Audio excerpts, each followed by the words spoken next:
ರಾಮ ರಾಮ ರಾಮ ಹರೇ ಹರೇ.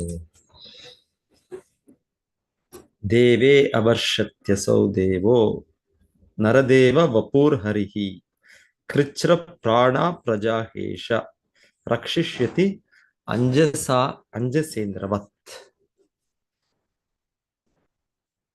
ಅಂಜಸಾ ಇಂದ್ರವತ್. So ಇಂದ್ರವತ್ ಅಂದ್ರೆ ಇಂದ್ರನ ರೀತಿಯಲ್ಲಿ. ಸೊ ಇದರ ಅನುವಾದ: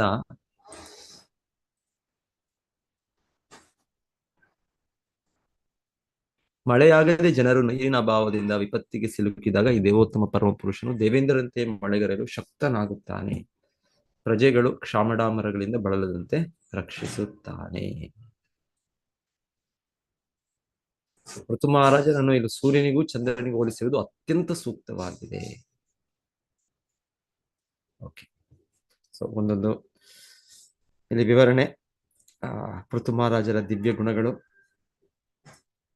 ಸೂರ್ಯದೇವನಿಗೆ ಹೋಲಿಕೆ ಮಾಡಿದ್ದು ಕೇಳಿದ್ವಿ. ಇವಾಗ ಇಂದ್ರನಿಗೆ ಹೋಲಿಕೆ ಮಾಡ್ತಾರೆ. ಸೊ ಇವರೆಲ್ಲರೂ ತುಂಬಾ ಭಗವಂತನಿಂದಲೇ ನೇರವಾಗಿ ನೇಮಕಗೊಂಡ ದೇವತೆಗಳು, ಬಹಳ ಶಕ್ತಿಶಾಲಿ. ಭಗವಂತನ ಸೇವೆಯನ್ನು ಅವರು ಮಾಡ್ತಾ ಇದ್ದಾರೆ. ಅವರು ಈ ಜಗತ್ತಿನ ಕಾರ್ಯನಿರ್ವಹಣೆ ಮಾಡೋದ್ರಲ್ಲಿ ಅವರು ಸೇವೆ ಮಾಡ್ತಾ ಇದ್ದಾರೆ. ಆದ್ರೆ ಒಮ್ಮೊಮ್ಮೆ ಆಗ್ಬಹುದು ದೇವತೆಗಳಿಗೆ ಕರ್ತವ್ಯ. ಇಲ್ಲಿ ಹೇಳ್ತಾ ಇರೋದು ಇಂದ್ರನಿಗೆ ಕರ್ತವ್ಯ. ಅದು ಕರ್ತವ್ಯ ಏನು ಅಂದ್ರೆ ಎಷ್ಟೋ ಕರ್ತವ್ಯಗಳಿದೆ. ಅವರು ಎಲ್ಲ ದೇವತೆಗಳು ಕೂಡ ಅವರು ರಾಜ ದೇವೇಂದ್ರ ಅಂತ ಅವ್ರು ಕರೆಯೋದವ್ರಿಗೆ. ಮತ್ತೆ ವಿಶೇಷವಾಗಿ ಅವರಿಗೆ ಈ ಮಳೆ ಸುರಿಸೋದು ಅವರ ಕಂಟ್ರೋಲ್. ಈ ಮಳೆ ಅನ್ನೋದು ಇದು ನಮ್ಮ ಕಂಟ್ರೋಲ್ ಇಲ್ಲ. ಭಗವದ್ಗೀತೆಯಲ್ಲೂ ಕೃಷ್ಣ ಏನ್ ಹೇಳ್ತಾರೆ: ಅನ್ನಾದ್ ಭವಂತಿ ಭೂತಾನಿ ಪರ್ಜನ್ಯಾತ್ ಅನ್ನ ಸಂಭವ, ಯಜ್ಞಾದ್ ಭವತಿ ಪರ್ಜನ್ಯ ಯಜ್ಞ ಕರ್ಮ ಸಮುದ್ಭವ. ಸೊ ಅಲ್ಲಿ ಕೂಡ ಕೃಷ್ಣ ಹೇಳೋದು ಈ ನಮಗೆ ನಮ್ಮ ದಿನಚರಿ, ನಮ್ಮ ಇದು ನಡಿಬೇಕು, ನಮ್ಮ ಆಹಾರ ಬೇಕು ನಮ್ಗೆ. ಸೊ ಆಹಾರ ಅಂದ್ರೆ ಅನ್ನ ಅನ್ನ ಅನ್ನ ಏನಿ ಆಹಾರ. ಸೊ ಅನ್ನ ಬೇಕೇ ಬೇಕು ಒಂದು ರೀತಿ. ಅದೇ ಮೇನ್ ಅನ್ನ ಅಂದ್ರೆ ಧಾನ್ಯಗಳು ಅಂತ ಹೇಳ್ಬೋದು. ಇಲ್ಲ, ನಾವು ಯಾರಾದ್ರೂ ಮಾಂಸಾಹಾರ ಕೂಡ ಯಾರು ಮನುಷ್ಯರು ಯಾವಾಗಲೂ ಆಗೋದಿಲ್ಲ, ದೇಹಕ್ಕೆ ಆಗೋದಿಲ್ಲ. ಅವರು ಕೂಡ ವೆಜಿಟೇರಿಯನ್, ಸಸ್ಯದಲ್ಲೇ ಅವಲಂಬಿಸಿದ್ರು. ಕೆಲವೊಮ್ಮೆ ಅವರು ನಾನ್ ವೆಜಿಟೇರಿಯನ್, ಅದನ್ನ ಸ್ವಲ್ಪ ಇದನ್ನ ತಗೊಳ್ಬಹುದು. ಮುಖ್ಯವಾಗಿ ಸಸ್ಯಾಹಾರ. ಸೊ ಇದರಲ್ಲಿ ಪ್ರಕೃತಿಯಲ್ಲಿಂದ ನಮಗೆ ಸಿಗುವಂಥದ್ದು. ಸೊ ಈ ಅನ್ನಾತ್ ಭವಂತಿ ಭೂತಾನಿ, ಎಲ್ಲ ಜೀವಿಗಳು ಬದುಕ್ತಾ ಇರೋದು ಅನ್ನ, ಪ್ರಕೃತಿಯೇ ಇದೆ. ಅನ್ನಾತ್ ಭವಂತಿ ಭೂತಾನಿ ಪರ್ಜನ್ಯಾತ್ ಅನ್ನ ಸಂಭವ. ಪರ್ಜನ್ಯ ಅಂದ್ರೆ ಮಳೆ. ಸೊ ಈ ಬರ್ಬೇಕು ಅಂದ್ರೆ ನಮ್ಗೆ ಬೆಳೆ ಬರ್ಬೇಕು ಅಂದ್ರೆ ಮಳೆ ಬರ್ಬೇಕು. ಪರ್ಜನ್ಯಾತ್ ಅನ್ನ ಸಂಭವ. ಯಜ್ಞಾತ್ ಭವತಿ ಪರ್ಜನ್ಯೋ. ಸೊ ಈ ಪರ್ಜನ್ಯ, ಈ ಮಳೆ ಬರ್ಬೇಕು ಅಂದ್ರೆ ಯಜ್ಞ ಮಾಡಬೇಕು. ಯಜ್ಞಾತ್ ಭವತಿ ಪರ್ಜನ್ಯ ಯಜ್ಞ ಕರ್ಮ ಸಮುದ್ಭವ. ಸೊ ಯಜ್ಞದ ಎಷ್ಟೋ ವಿಶೇಷ ರೀತಿಗಳಿರ್ತವೆ. ಒಂದು ಈ ಇಂದ್ರ ಯಜ್ಞ ಕೂಡ ಇದೆ. ದೇವತೆ ಇಂದ್ರಗೆ ಅದು ಅರ್ಪಿಸುವಂಥದ್ದು. ಅಲ್ಲಿ ಯಜ್ಞ ಅಂದ್ರೆ ಮುಖ್ಯವಾಗಿ ವಿಷ್ಣುವನ್ನು ತೃಪ್ತಿಪಡಿಸೋದು.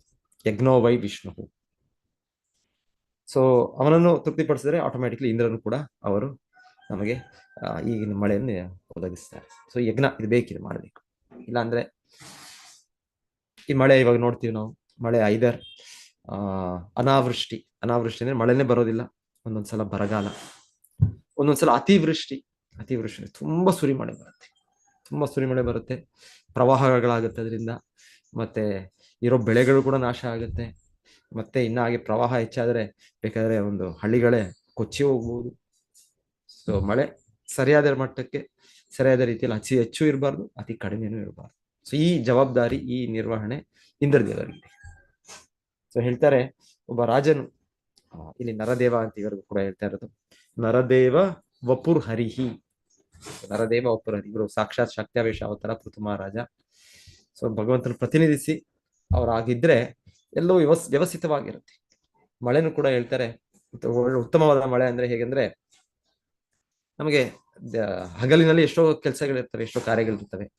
ಈ ಮಳೆ ರಾತ್ರಿ ಹೊತ್ತು ಬಂದರೆ, ಸಮೃದ್ಧಿಯಾಗಿ ಬಂದರೆ, ಇದು ಸೊ ನಮ್ಮ ದಿನನಿತ್ಯದ ಹಗಲಿನ ಕೆಲಸಗಳು ಕೂಡ ಆಚೆ ಆಗುತ್ತೆ. ಹೀಗೆ ಸರಿಯಾದ ವ್ಯವಸ್ಥಿತ ಮಳೆ ಅಂದ್ರೆ ಹೇಳ್ತಾರೆ. ಹೀಗೆ ಕೂಡ ಆಗ್ಬೋದು. ಕೆಲವೊಮ್ಮೆ ನೋಡ್ತೀವಿ ನಾವು, ರಾತ್ರಿ ಮಲಗಿರ್ತೇವೆ, ಮತ್ತೆ ಬೆಳಿಗ್ಗೆ ಹೇಳ್ತೇವೆ ವಿಪರೀತ ಮಳೆ ಬಂದಿರುತ್ತೆ. ರಾತ್ರಿ ನಮ್ಗೆ ಗಾಢ ನಿದ್ರೆ ಗೊತ್ತೂ ಇಲ್ಲ, ನಾವು ಈಗ ನಿದ್ದೆಯಲ್ಲಿ ನಾವು ಮಲಗಿಬಿಟ್ಟಿದ್ದೇವೆ. ಆದ್ರೆ ಬೆಳಿಗ್ಗೆ ನೋಡಿ ತುಂಬಾ ಇಷ್ಟು ಮಳೆ ಬಂತ ಇವತ್ತು, ಇಷ್ಟು ರಾತ್ರಿ ಇವತ್ತು. ಹೌದು, ಬರ್ಬೋದು. ಯಾರಿಗೂ ಅದರಿಂದ ತೊಂದರೆನೂ ಆಗ್ಲಿಲ್ಲ. ರಾತ್ರಿ ಹೊತ್ತು ಮಳೆ ಬಂದ್ರೆ ಹಾಗೆ ನಮಗೆ ಆ ದಿನದ ಹಗಲಿನ ಕಾರ್ಯಗಳು ನಾವು ದಿನನಿತ್ಯವಾಗಿ ಸಾಗಿಸ್ಕೊಂಡು ಹೋಗ್ಬೋದು. ಸೊ ಈಗ ಕೂಡ ಆಗ್ಬೋದು ಮಳೆ. ಅದು ಕೂಡ ಎಷ್ಟು ಬೇಕು, ಹೇಗೆ ಬೇಕು, ಅದು ಕೂಡ ನಿಯಂತ್ರಣದಲ್ಲಿರುತ್ತೆ. ಎನಿವೆ, ಈ ಮಳೆಗಾಲ ಅಂತಾನೆ ಒಂದಿದೆ, ಚಾತುರ್ಮಾಸ್ಯ ಅದರಲ್ಲಿ ಬರುತ್ತೆ. ಅದರಲ್ಲಿ ಸ್ವಲ್ಪ ದಿನ ಸಮಯದಲ್ಲೂ ಬರುತ್ತೆ, ರಾತ್ರಿ ಹೊತ್ತು ಬರುತ್ತೆ, ಯಾವಾಗ್ಲೂ ಬರ್ಬೋದು, ಇದೆ ಸಾಧ್ಯತೆ ಇದೆ. ಅದರಲ್ಲೂ ಕೂಡ ವ್ಯವಸ್ಥೆ ಆಗ್ಬೋದು. ಇದೆಲ್ಲ ಯಾಕಂದ್ರೆ ಇಂದ್ರನ ಕಂಟ್ರೋಲ್ ಇದೆ ಇದು. ಸೊ ಇಂದ್ರನು ಅವರಿಗೆ ನಾವು ತೃಪ್ತಿಪಡಿಸಿದ್ರೆ ಅವ್ರು ಸರಿಯಾದ ರೀತಿಯಲ್ಲಿ ಅವ್ರು ಮಾಡ್ಬೇಕು.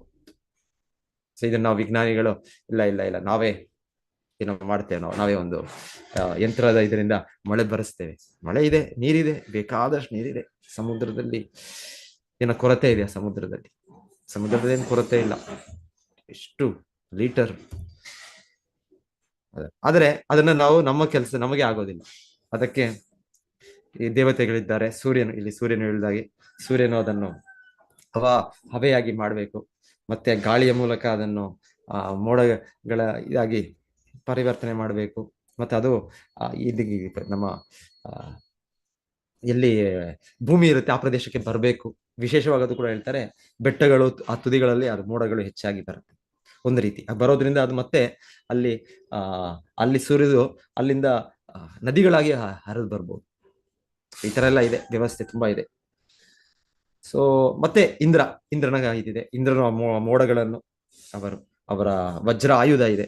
ಸೊ ವಜ್ರಾಯುಧದಿಂದ ಅಲ್ಲಿ ಮೋಡಗಳಲ್ಲಿ ನೀರಿದ್ರು ಕೂಡ ಯಾವ್ದೋ ಎಕ್ಸ್ಪೆರಿಮೆಂಟ್ ಎಲ್ಲ ನಾವು ಮುಂದೆ ರೀಸೆಂಟ್ ಆಗಿ ಕೇಳ್ತಾ ಇದ್ದು, ಡೆಲ್ಲಿ ಸರ್ಕಾರ ಏನೋ ಮಾಡ್ತಂತೆ. ಡೆಲ್ಲಿ ಸರ್ಕಾರ ಈಗ ತುಂಬಾ ವರ್ಷದಿಂದ ಅವ್ರದ್ದು ಪ್ಲಾನ್. ಈಗ ರೀಸೆಂಟ್ ಆಗಿ ಮಾಡಿದ್ದೇನೋ ಅವರು ಕೆಲವು ತಿಂಗಳ ಹಿಂದೆ. ಸೊ ಮಳೆ ಬರೆಸ್ಲಿಕ್ಕೆ ಅವರು ಮೋಡಗಳಿಗೆ ಇದು ಮಾಡಿ ಏನೋ ಮಾಡಿದ್ದು, ಏನೋ ಬರ್ಲಿಲ್ಲ ಮಾಡಿ.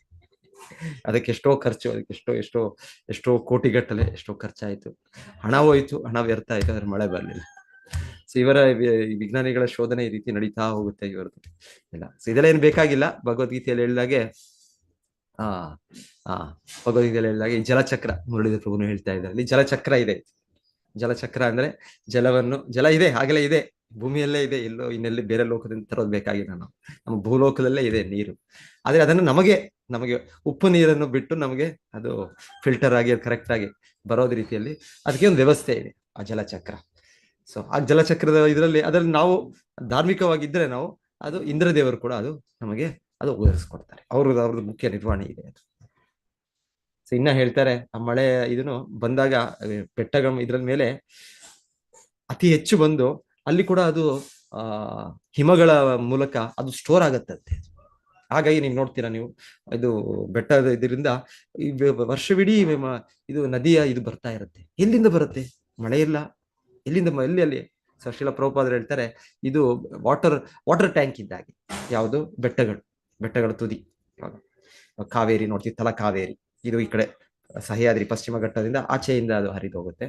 ನಮ್ಮ ನೇತ್ರಾವತಿ ಇದೆಲ್ಲ ಇದು ಈಚೆ ಹರಿದು ಹೋಗುತ್ತೆ ಈ ಕಡೆ. ಸೊ ಈ ಗಂಗಾ ನದಿ ಅದು ಕೂಡ ಹಿಮಾಲಯಗಳಿಂದ ಅದು ಹರಿದು ಹೋಗುವಂಥದ್ದು ಎಲ್ಲ ಈ ರೀತಿ ಒಂದು ಬೆಟ್ಟಗಳು ಇದರಿಂದಾನೇ ಇದರ ಉದಯವಾಗ ಗಂಗೋತ್ರಿ, ಯಮುನೋತ್ರಿ ಇದೆಲ್ಲ ಕೇಳ್ತೇವೆ. ಸೊ ಹೀಗೆ ಹೇಳ್ತಾರೆ, ಅಲ್ಲಿ ಭಗವಂತ ವ್ಯವಸ್ಥೆಯಲ್ಲಿ ಅಲ್ಲಿ ಬೆಟ್ಟದ ತುದಿಗಳ ಮೇಲೆ ಅದು ಹಿಮವಾಗಿ ಅದು ವರ್ಷವಿಡೀ ಅದು ಸೂರ್ಯ ಇದಾದಾಗ ಅದು ಮತ್ತೆ ಅದು ಕರಗಿ ಅದು ನೀರಾಗಿ ಹೋಗುತ್ತೆ. ಸೊ ವರ್ಷವಿಡೀ ನಮ್ಗೆ ಅದು ನದಿ ಬರ್ಬೇಕು ನಮ್ಗೆ. ಸೊ ಹೀಗೆ ಭಗವಂತನ ಸಂಪೂರ್ಣ ವ್ಯವಸ್ಥೆ ಇದೆ. ಆದ್ರೆ ವ್ಯವಸ್ಥೆಯನ್ನು ಅರ್ಥ ಮಾಡ್ಕೊಳ್ಳದೆ ನಾವ್ ಹೇಳ್ತೀವಿ, ಯಾರು ಭಗವಂತನಿಲ್ಲ, ಯಾರು ಇಂದ್ರ ಇಲ್ಲ, ಯಾರು ದೇವತೆಗಳಿಲ್ಲ, ಇದೆಲ್ಲ ಅಕಸ್ಮಾತ್ ಆಗಿ ಆಗ್ತಾ ಇದೆ, ಇದೆಲ್ಲ ಆಟೋಮ್ಯಾಟಿಕ್ ಆಗಿ ಆಗ್ತಾ ಇದೆ. ಯಾವುದು ಕೂಡ ಆಟೋಮ್ಯಾಟಿಕ್ ಆಗಿಲ್ಲ. ಇವಾಗ ಇವರು ವಾಟರ್ ಸಪ್ಲೈ ಮಾಡಕ್ಕೆ ಎಷ್ಟು ವ್ಯವಸ್ಥೆ ಮಾಡ್ತಾ ಇದ್ದಾರೆ ಸರ್ಕಾರ, ಕಾರ್ಪೊರೇಷನ್. ಅದನ್ನ ಎಲ್ಲಿಂದಲೋ ಅದನ್ನ ಶೇಖರಿಸಿ ಒಂದು ಅಣೆಕಟ್ಟು, ಡ್ಯಾಮ್ ಇನ್ನೊಂದು ಮಾಡಿ, ಮತ್ತೆ ಪೈಪ್ ಲೈನ್ ಹಾಕಿ, ಮತ್ತೆ ಅಲ್ಲಿಂದ ಪಂಪ್ ಮಾಡಿ, ಮತ್ತೆ ಇಲ್ಲಿ ನಮ್ಮ ಮನೆ ಹತ್ತಿರ ಎಲ್ಲ ಒಂದು ದೊಡ್ಡ ಟ್ಯಾಂಕ್ ಅಲ್ಲಿ ಶೇಖರಿಸಿ, ಮತ್ತೆ ಅದೆಲ್ಲ ಅವ್ರು ಮಾಡ್ತಾ ಇದ್ದಾರೆ. ನಾವು ಬಂದು ಯಾರಾದ್ರೂ ಹೇಳಿದ್ರೆ ಯಾರು ಇಲ್ಲ, ನೀರು ಅದು ನಾನು ಇಲ್ಲಿ ವಾಟರ್ ಮನೆ ಕಟ್ಟದೆ, ಇಲ್ಲಿ ವಾಟರ್ ಟ್ಯಾಪ್ ಇದು ಎಲ್ಲ ಕನೆಕ್ಷನ್ ಮಾಡ್ಕೊಂಡೆ, ಇದು ಟ್ಯಾಪ್ ಓಪನ್ ಮಾಡಿದೆ, ನೀರ್ ಬಂದ್ಬಿಡ್ತು. ಆಗುತ್ತೆ? ಎಲ್ಲ ಈ ಸಾಧ್ಯ ಇದೆ? ಅದಕ್ಕೂ ಕೂಡ ನಾವು ಪರ್ಮಿಷನ್ ಕೇಳಬೇಕು, ಅವ್ರದ್ದು ಮೇನ್ ಲೈನ್ ಕನೆಕ್ಷನ್ ಹಾಕ್ಬೇಕು, ಮತ್ತೆ ಅವರು ಅದನ್ನ ಅವರ ಸರ್ಕಾರದ ವ್ಯವಸ್ಥೆ ಇದೆ. ಸೊ ಇದನ್ನೆಲ್ಲ ನಾವು ಗುರುತಿಸೋದು ಒಬ್ಬ ನಾಗರಿಕನ ಕರ್ತವ್ಯ. ಸೊ ಹಾಗೆ ಈ ಸಂಪೂರ್ಣ ವಿಶ್ವದಲ್ಲಿ, ಈ ಪ್ರಕೃತಿಯಲ್ಲಿ ದೇವತೆಗಳು, ಅವರ ವ್ಯವಸ್ಥೆ ಇದೆ. ಸೊ ವೇದಶಾಸ್ತ್ರಗಳಿಂದ ನಮಗೆ ಅವರ ವ್ಯವಸ್ಥೆ ತಿಳಿಯುತ್ತೆ, ನಮಗೆ ಭಗವದ್ಗೀತೆಯಿಂದ ವ್ಯವಸ್ಥೆ ತಿಳಿಯುತ್ತೆ. ಸೊ ಇದು ತಿಳಿಯದೆ ನಾವು ದೇವರಿಲ್ಲ, ಇಂದ್ರನಿಲ್ಲ, ದೇವತೆಗಳಿಲ್ಲ, ಇದೆಲ್ಲ ಹಾಗೆಯೇ ಮಳೆ ಬರುತ್ತೆ, ಇದೆಲ್ಲ ಇದು ಈ ರೀತಿ ಇದು ನಾಸ್ತಿಕತೆ ಇದು ಒಂದು ಅಜ್ಞಾನ. ಇದು ನಾಸ್ತಿಕತೆ ಅನ್ನೋದು ಒಂದೊಂದು ಅಜ್ಞಾನ, ಅದೊಂದು ರೋಗ ಇದ್ದಾಗೆ, ಅದೊಂದು ಜ್ವರ ಇದ್ದಾಗೆ, ಏನೋ ಒಂದು ಪೀಡೆ ಇದ್ದಾಗೆ. ಸೊ ಎನಿವೆ, ಸೊ ಈ ನಾಸ್ತಿಕತೆ ಅಲ್ಲ, ಈಗ ಇಂದ್ರ ದೇವರಿದ್ದಾರೆ, ಅವರ ಕಾರ್ಯನಿರ್ವಹಣೆ ಇದೆ, ಅವರ ಇದರಿಂದ ನಮಗೆ ಮಳೆ ಬರುತ್ತೆ. ಆದ್ರೆ ಇವರ ಬಗ್ಗೆ ಇಲ್ಲಿ ಪೃಥು ಮಹಾರಾಜರ ಬಗ್ಗೆ ಹೇಳ್ತಾ ಇದ್ದಾರೆ, ಅಕಸ್ಮಾತ್ ಆಗಿ ಯಾವಾಗಾದ್ರೂ ಇಂದ್ರದೇವನು ಸರಿಯಾಗಿ ಕೆಲಸ ಮಾಡದೇ ಇರ್ಬೋದು. ಯಾಕಂದ್ರೆ ಅವರು ಕೂಡ ಒಂದು ರೀತಿಯಲ್ಲಿ ಇಂದ್ರದೇವರು ಭಗವಂತನ ನೇಮಕ ಪಡ್ಕೊಂಡಿದ್ದಾರೆ. ಆದ್ರೆ ಏನೋ ಕಾರಣಗಳಿಂದ ಒಂದೊಮ್ಮೆ ಅವರು ಅಪಾರ್ಥ ಮಾಡ್ಕೊಂಡು, ಇನ್ನೊಂದು ಮಾಡ್ಕೊಂಡು, ಅವರು ಕೋಪಿಸ್ಕೊಂಡು, ಇಲ್ಲಿ ಹೇಳ್ತಾರೆ ಕೋಪಿಸ್ಕೊಂಡು, ಅವರು ಕೂಡ ಅವ್ರ ಮಳೆಯನ್ನು ಸರಿಯಾಗಿ ವ್ಯವಸ್ಥೆಯಾಗಿ ಕೊಡದೇ ಇರ್ಬೋದು. ಸೊ ಹಾಗಿದ್ರೆ ಇಂದ್ರನು ಹಾಗೇನೋ ಮಾಡಿದ್ರೆ ಅವಾಗ ಏನ್ ಮಾಡೋದು ಏನು ಮಾಡಕ್ಕಾಗಲ್ಲ ನಾವು. ಸೊ ಕಲಿಯುಗಕ್ಕೆ ಏನ್ ಮಾಡ್ಬೇಕಂದ್ರೆ ನಾವು ಹರೇ ಕೃಷ್ಣ ಜಪ ಮಾಡ್ಬೇಕಷ್ಟೇ, ನಾವು ಇನ್ನೇನು ಮಾಡಕ್ಕಾಗಲ್ಲ. ಬಟ್ ಎನಿವೆ, ಈ ಪೃಥು ಮಹಾರಾಜನ ವಿಷಯವಾಗಿ ಹೇಳಿದೆ, ಪೃಥು ಮಹಾರಾಜ ವಿಷಯವಾಗಿ ಇಂದ್ರನು ಅದಕ್ಕೆ ಮಳೆ ಬರ್ಸ್ತಾರೆ, ಇವ್ರು ಮಳೆ ಬರ್ಸ್ತಾರೆ. ಅಂದ್ರೆ ವಜ್ರಾಯುಧ ಏನ್ ಇಂದ್ರನಿಗಿದೆ, ಆ ರೀತಿ ಇವರ ಹತ್ರ ಏನೋ ಒಂದು ಆಯುಧನೋ ಏನೋ ಇದೆ, ಇವರೇನೋ ಶಕ್ತಿ ಇದೆ, ಅದರ ಮೂಲಕ ಅವರು ಆದೇಶ ಕೊಡ್ತಾರೆ ಆ ಮೋಡಗಳಿಗೆ, ಇನ್ನೊಂದು ಇವರಿಗೆ ದೇವತೆಗಳು ಬೇರೆ ಯಾರು ಸೂರ್ಯ ಇವರ್ಯಾರು ಇದ್ದಾರೋ ಅವ್ರಿಗೆಲ್ಲ ಅವ್ರಿಗೆ ಹೇಳಿ ಅವ್ರು ಮಳೆ ಬರ್ಸ್ತಾರೆ, ಎಲ್ಲಿ ಬೇಕು ಮಳೆ ಬರ್ಸ್ಬೋದು. ಸೊ ಆ ರೀತಿಯ ಶಕ್ತಿ ಇದೆ ನೋಡಿ. ಪೃಥು ಮಹಾರಾಜ ಈ ರೀತಿ ನಮ್ಮ ಭೂಲೋಕದಲ್ಲೇ ಬಂದ ಒಂದು ರಾಜ, ಆದ್ರೆ ಸಾಮಾನ್ಯ ವ್ಯಕ್ತಿ ಅಲ್ಲ, ಭಗವಂತನ ಪ್ರತಿನಿಧಿ. ಹಾಗಾಗಿ ಆ ಭಗವಂತನ ಶಕ್ತಿ ಅವರಲ್ಲಿರೋದ್ರಿಂದ ಅವರು ಇಂದ್ರದೇವರನ್ನು ಮಳೆ ಸರಿಯಾಗಿ ಕೊಡ್ಲಿಲ್ಲ ಅಂದ್ರೆ ಇವರೇ ನಮಗೆ ಮಳೆ ಕೊಡೋಕೆ ಸಾಮರ್ಥ್ಯ ಇದೆ ಅಂತ ಹೇಳ್ತಾ ಇದ್ದಾರೆ. ಇಂದ್ರವತ್ ಅಂಜಸ ಇಂದ್ರವತ್ ರಕ್ಷಿಷ್ಯತಿ ಅಂಜಸ ಇಂದ್ರವತ್. ಸೊ ಈಗೆಲ್ಲ ಸಾಧ್ಯ. ಸೊ ಎನಿವೆ, ಕಲಿಯುಗ ನಾವೆಲ್ಲ ಮಾಡಕ್ಕಾಗಲ್ಲ, ನಾವು ಇಂದ್ರ ರೀತಿಯಲ್ಲಿ ಇಂದ್ರ ಮಳೆ ಕೊಡ್ಲಿಲ್ಲ ಅಂದ್ರೆ ನಾವೇನೋ ಮಾಡಕ್ಕಾಗಲ್ಲ. ಈ ಪೃಥು ಮಹಾರಾಜ ರೀತಿಯಲ್ಲಿ ಮಾಡಕ್ಕಾಗಲ್ಲ, ನಮ್ಗೆ ಆ ಶಕ್ತಿ ಇಲ್ಲ ನಮಗೆ. ಸೊ ಅಟ್ಲೀಸ್ಟ್ ಏನೂ ಇಲ್ಲ, ನಾವೇನ್ ಮಾಡ್ಬೇಕು, ನಾವು ಯಜ್ಞ ಮಾಡ್ಬೇಕು. ಕಲಿಯುಗದಲ್ಲಿ ಯಜ್ಞ, ಅನ್ನಾದ್ ಭವತಿ ಪರ್ಜನ್ಯೋ ಪರ್ಜನ್ಯಾತ್ ಅನ್ನ ಸಂಭವ ಯಜ್ಞಾದ್ ಭವತಿ ಪರ್ಜನ್ಯೋ. ಈ ಪರ್ಜನ್ಯ ಮಳೆ ಬರ್ಬೇಕು ಅಂದ್ರೆ ಯಜ್ಞ ಮಾಡ್ಬೇಕು. ಕಲಿಯುಗಕ್ಕೆ ಯಾವುದು ಯಜ್ಞ? ಯಜ್ಞೈರ್ ಸಂಕೀರ್ತನೈ ಪ್ರಾಯರ್ ಯಜಂತಿ ಸುಮೇಧ ಸಹ ಕೃಷ್ಣವರ್ಣಂ ತ್ವಿಷಾ ಕೃಷ್ಣಂ ಸಾಂಗೋಪಾಂಗಾಸ್ರ ಪಾರ್ಷದಂ ಯಜ್ಞೈ ಸಂಕೀರ್ತನ. ಸೊ ಈ ಸಂಕೀರ್ತನೆ, ಭಗವಂತನ ಹರಿನಾಮ ಸಂಕೀರ್ತನೆ, ಇದನ್ನು ನಾವು ಒಟ್ಟಿಗೆ ಸೇರಿ ಇದನ್ನು ನಾವು ಮಾಡೋದ್ರಿಂದ ಇದೇ ಯಜ್ಞ ಆಗಿ ಯಜ್ಞ ಪುರುಷವಾದ ಭಗವಂತನು ತೃಪ್ತಿಗೊಂಡು ನಮಗೆ ನಮ್ಮ ಎಲ್ಲ ಅಗತ್ಯಗಳು ಸಿಗುತ್ತೆ. ಅದರಲ್ಲಿ ಮಳೆನು ನೀರು ಕೂಡ ಇದು ಕೂಡ ಬರುತ್ತೆ. ಆಕ್ಚುಲಿ ಇದ್ರ ಬಗ್ಗೆ ಕೆಲವು ಇದು ಕೂಡ ಇದೆ, ಎಷ್ಟೋ ಸನ್ನಿವೇಶಗಳಿದೆ, ಈ ರೀತಿ ಭಕ್ತರು ಈ ರೀತಿ ಆಚರಣೆಯಿಂದ ಆ ರೀತಿ ಮಳೆ ಬರ್ಸಿರೋದು, ಇದೆಲ್ಲ ಇದೆ, ಇದರ ಉಲ್ಲೇಖಗಳಿದೆ. ರೀಸೆಂಟ್ ಆಗಿದ್ರೆ ಕೇಳಿದ್ದು ಒಬ್ಬರು ಶಿಲ ಪ್ರಭುಪಾದರ ಶಿಷ್ಯರೇ, ಶಿಲ ಪ್ರಭುಪಾದರೇ ಹೇಳ್ತಾರೆ ಯಾವಾಗಂದ್ರೆ 1975 ಯಾವಾಗ ಅನ್ಸುತ್ತೆ, ಅರೌಂಡ್ ಪ್ರಭುಪಾದರು ಪ್ರಚಾರ ಮಾಡ್ತಾ ಇರ್ತಾರೆ, ಪಾಶ್ಚಾತ್ಯ ದೇಶದಲ್ಲಿ ಕೇಂದ್ರಗಳು ಶುರು ಮಾಡಿರ್ತಾರೆ, ಮತ್ತೆ ಭಾರತಕ್ಕೆ ಬಂದು ಭಾರತದಲ್ಲೂ ಕೂಡ ಕೇಂದ್ರಗಳು ಶುರು ಆಗುತ್ತೆ ಒಂದಾಗಿ. ಹೈದರಾಬಾದಲ್ಲಿ ಪ್ರಭುಪಾದರು ದಕ್ಷಿಣ ಭಾರತದಲ್ಲಿ ಮೊದಲ ಕೇಂದ್ರ ಸ್ಥಾಪನೆ ಮಾಡಿದ್ದು ಇಸ್ಕಾನ್. ನಮ್ಮ ಈಗಲೂ ಕೂಡ ಅದು ಮಂದಿರ ಇದೆ ಹೈದರಾಬಾದಲ್ಲಿ, ಅದು ಸಿಟಿಯಲ್ಲೇ ಅಬಿಟ್ಸ್ ಅಂತ, ಅಲ್ಲಿ ಮೊದಲ ಕೇಂದ್ರ ದಕ್ಷಿಣ ಭಾರತದಲ್ಲಿ.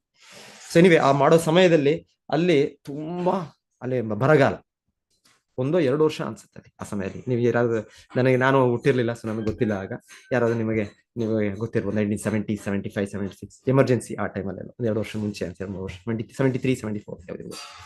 ಸೊ ಮಳೆ ಬರ್ಲಿಲ್ಲ. ಸೊ ಹಾಗೆ ಅವರು ಸರ್ಕಾರ ಕೂಡ ಪ್ರಭುಪಾದರಿಗೂ ಒಂದು ಪತ್ರ ಬರೀತಾರೆ, ಸೊ ನಿಮ್ಮ ಸಂಸ್ಥೆಯಿಂದ ಏನಾದ್ರು ನಮ್ಗೆ ಸಹಾಯ ಆಗ್ಬೋದಾ. ಯಾಕಂದ್ರೆ ಮಳೆ ಇಲ್ಲ ಅಂದ್ರೆ ಏನ್ ಮಾಡೋದು, ಸರ್ಕಾರ ಏನ್ ಮಾಡಕ್ಕಾಗುತ್ತೆ, ಅವರ ಪ್ಲಾನ್ಗಳು ಕೂಡ ಸೊನ್ನೆ ಆಗ್ಬಿಡುತ್ತೆ. ನಾವು ಪ್ಲಾನ್ಗಳು ಹಾಕಿ ಹೋಗ್ಬೋದು, 5 ವರ್ಷ ಪ್ಲಾನು, 10 ವರ್ಷ ಪ್ಲಾನು, 20 ವರ್ಷ ಪ್ಲಾನು, ನಾವು 2050ಗೆ ನಾವು ಇಕಾನಮಿ ಇಷ್ಟ ಆಗುತ್ತೆ ಅಷ್ಟಾಗುತ್ತೆ, ಎಲ್ಲೆಲ್ಲೋ ನಾವು ಪ್ಲಾನ್ ಮಾಡ್ಬೋದು.